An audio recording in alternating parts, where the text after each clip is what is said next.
Shonan Junai Gumi. The story starts with Onizuka and Danma being kicked out of their school. They stated that they would subsequently start a yakuza and have fun. But in reality they are just changing schools. Them being kicked out was just a setup to get rid of their henchmen. To start their romantic journey and lose their virginity. The manga's mostly about the school life, gangster fights, and love encounters of Onizuka Eikichi and Danma Ryuji. It's an action comedy, mixed with romance and drama. Before getting into this manga, I had already seen the sequel, specifically the anime version. With the glimpses shown there, I initially thought that this prequel would be the context of how Onizuka formed an infamous gang with Ryuji and became the Onibaku. It turns out that they never made one themselves and were instead former members of an influential gang. But the story takes place right after they had already made their own epics.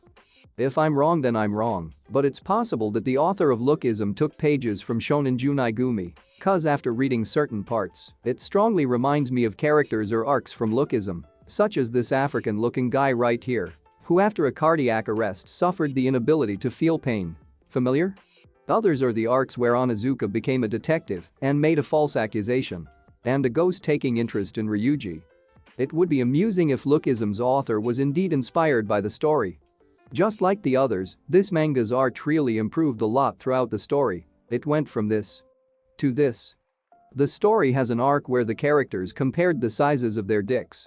An arc where they unknowingly fought over a trap boy. And an arc where they are oppressed by a lolicon martial artist. On the other side of the spectrum, we also have arcs where Onizuka and Ryuji are involved in gang wars, or arcs where the duo's romances are tested and trialed. Speaking of romance, let's talk about Ryuji and Onizuka's love life. Their first dates in the narrative was with Ayumi and Mariko, educators who were on a vacation.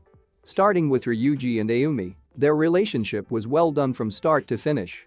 They started off by introducing themselves as university students to each other. But later found out that they are a student and teacher on the same school. That was the beginning, and their bond continues to grow in the succeeding arcs. Even with their standings in the society, it wasn't a hindrance for them to date and have a romantic relationship. Ryuji really loved her and was willing to drop out of his school. Unfortunately, their relationship ended with a sad goodbye. The author parallels Onizuka and Ryuji's romantic relationships. That's why it's regretting that there was no significant development between Onizuka and Mariko. I was really looking forward to their relationship. Such a sad thing, thinking about things that could have been. Moving on, there's this woman that Onizuka was really serious about in the story. The woman with the mystery. It sent shivers down my spine when it hit me what she was hiding. And Onizuka was also in the same boat. As any person would be, he was flabbergasted when he found out what it was. But it's commendable that he still accepted her and was willing to go with her to Tokyo. Unfortunately, Onizuka failed to keep her.